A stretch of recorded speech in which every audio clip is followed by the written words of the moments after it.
बिहार की सियासत में बंदर, हाथी और चींटी की एंट्री।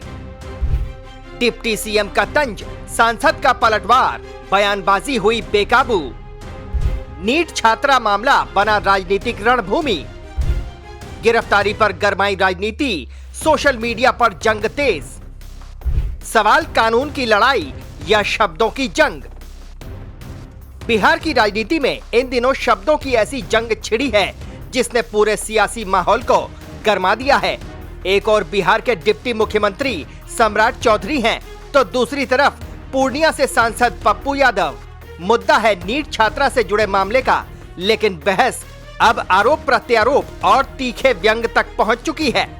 डिप्टी सीएम सम्राट चौधरी ने प्रेस कॉन्फ्रेंस के दौरान पप्पू यादव पर सीधा हमला बोलते हुए कहा कि कुछ लोग कानून से ऊपर खुद को समझने लगे हैं। उन्होंने कहा कि पुलिस प्रशासन अपना काम कर रहा है, लेकिन कुछ नेता पहले गिरफ्तारी की मांग करते हैं और फिर जब कार्रवाई होती है तो उसी प्रशासन पर सवाल खड़े करते हैं। इसी दौरान उन्होंने चींटी और हाथी का उदाहरण देते हुए कहा कि चींटी अगर हाथी को चुनौती दे तो उसे अपनी सीमा समझनी चाहिए।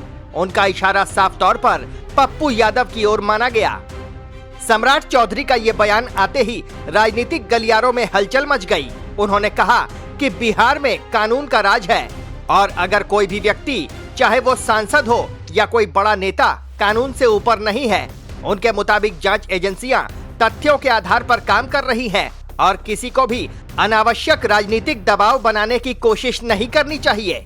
प्रदेश में लगातार कानून का काम चल रहा है। आज मैं गृह मंत्री हूँ, नीतीश कुमार जी ने ऐसा पूरा इकोसिस्टम बनाया कि यहाँ किसी का हस्तक्षेप नहीं है। मैं भी गृह मंत्री हूँ, हमारे डीजीपी यहाँ बैठे हैं, होम सेक्रेटरी बैठे, कोई हम लोगों का हस्तक्षेप नहीं। कहीं हमको किसी थाना में जाते हुए नहीं देखा होगा आपने, मैं जाना भी नहीं चाहता। पुलिस पूर्ण रूप से स्वतंत्र होकर बिहार में सुशासन स्थापित करे, यह नीतीश कुमार जी ने व्यवस्था की। और आज देखिए लगातार कार्रवाई हो रही।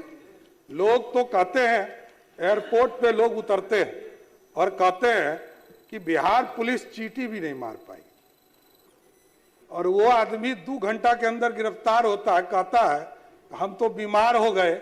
अब हाथी भी बीमार होकर पुलिस के डर से हॉस्पिटल में जाना पसंद करता है।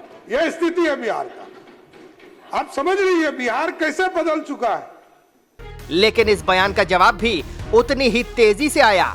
पप्पू यादव ने सोशल मीडिया प्लेटफॉर्म पर बिना नाम लिए डिप्टी सीएम पर हमला बोला और उन्हें बंदर बताते हुए तीखी प्रतिक्रिया दी।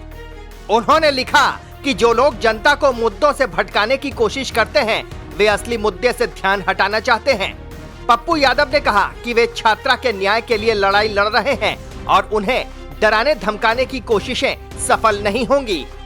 ये पहली बार नहीं है जब पप्पू यादव ने सरकार पर सीधा हमला बोला हो। वे लगातार नीट छात्रा मामले में निष्पक्ष जांच और सख्त कार्रवाई की मांग कर रहे हैं। उनका आरोप है कि प्रशासन मामले को दबाने की कोशिश कर रहा है। हालांकि सरकार का कहना है कि जांच पूरी पारदर्शिता के साथ हो रही है और किसी भी दोषी को बख्शा नहीं जाएगा। इस पूरे घटनाक्रम ने बिहार की राजनीति को एक बार फिर 2 खेमों में बांट दिया है।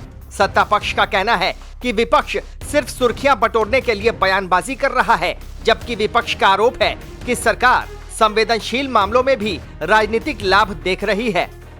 सोशल मीडिया पर यह जंग भी तेजी से फैल चुकी है। समर्थक और विरोधी दोनों पक्षों से शब्दों की तलखी बढ़ती जा रही है। हाथी, चींटी और बंदर जैसे शब्द अब राजनीतिक विमर्श का हिस्सा बन गए हैं।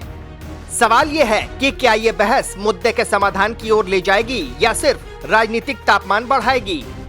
नीट छात्रा से जुड़ा मामला बेहद संवेदनशील है। ऐसे में राजनीतिक बयानबाजी कहीं न कहीं मूल मुद्दे को पीछे धकेलती नजर आ रही है। आम जनता की अपेक्षा है कि इस मामले में निष्पक्ष जांच हो और दोषियों को सजा मिले, लेकिन जब राजनीतिक बयानबाजी इस स्तर तक पहुंच जाती है तो न्याय की प्रक्रिया पर भी सवाल उठने लगते हैं। सम्राट चौधरी का कहना है कि कानून अपना काम करेगा और किसी भी तरह की अराजकता बर्दाश्त नहीं की जाएगी।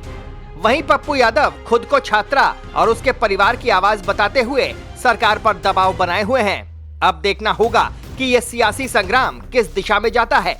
क्या बयानबाजी की आग और भड़केगी या दोनों पक्ष संयम बरतेंगे? फिलहाल इतना तय है कि बिहार की राजनीति में बंदर, हाथी और चींटी का ये रूपक आने वाले दिनों में और भी सुर्खियां बटोरने वाला है। जनता की नजरें अब जांच और न्याय पर हैं, क्योंकि असली सवाल यही है कि क्या इस सियासी शोर में पीड़ित को इंसाफ मिल पाएगा। Team news watch India.